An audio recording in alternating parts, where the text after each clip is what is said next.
ఎల్లుండి నుంచి జరిగే ఇంటర్ పరీక్షలకు అన్ని ఏర్పాట్లు చేశామన్నారు ఇంటర్మీడియట్ బోర్డు సెక్రటరీ అశోక్. రాష్ట్ర వ్యాప్తంగా 1277 సెంటర్స్ ను ఏర్పాటు చేశామన్నారు. అందులో 32 సెంటర్లు సమస్యాత్మక సెంటర్లుండగా పోలీస్ బందోబస్తు నడుమ పరీక్షలు నిర్వహిస్తున్నామన్నారు. విద్యార్థులకు ఇబ్బందులు కలగకుండా సకాలంలో బస్సులు నడపాలని ఆర్టీసీని కోరామన్నారు అశోక్. కాలేజీ యాజమాన్యాలు హాల్ టికెట్ల జారీలో స్టూడెంట్స్ ను ఇబ్బందులకు గురి చేస్తే యాక్షన్ తీసుకుంటామని హెచ్చరించారు. ఏ విద్యార్థి అయినా కానీ మరి హాల్ టికెట్ ఒకవేళ కాలేజీలో పొందలేకపోతే వాళ్ళు నేరుగా హాల్ టికెట్ డౌన్లోడ్ చేసుకుని మా బోర్డు సైట్ నుంచి నేరుగా పరీక్ష రాయడానికి వారికి అనుమతినిస్తున్నాం.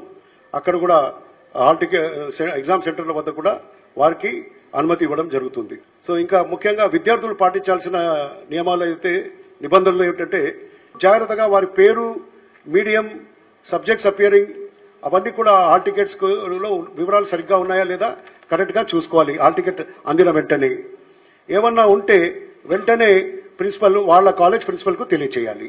అలాగే విద్యార్థులు ఎక్కడైతే సెంటర్ వేశారో వాళ్ళ వివరాలు తెలుసుకోవడానికి ఎగ్జామ్ సెంటర్ లొకేటర్ యాప్ కూడా మేము ఇప్పుడు రెడీ చేశాము. No candidate will be permitted without hall ticket issued by the board. And 9 AM కి షార్ప్ గా ఎగ్జామ్ స్టార్ట్ అవుతుంది. 9 AM తర్వాత ఒక్క నిమిషం కూడా ఆలస్యం రావడానికి అనుమతి లేదు. They should be in their seats by 8:45.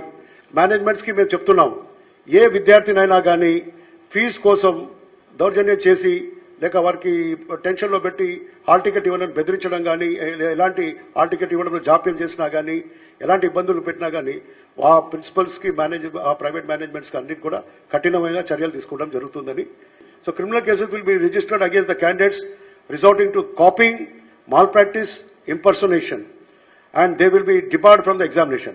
జిల్లాలో మేము ఆల్రెడీ డిస్ట్రిక్ట్ కలెక్టర్ ఆధ్వర్యంలో హై పవర్ కమిటీ నియమించాము. అందరు జిల్లా కలెక్టర్లు, ఎస్పీలు చాలా చక్కగా వారి హై పవర్ కమిటీ మీటింగ్స్ చేశారు.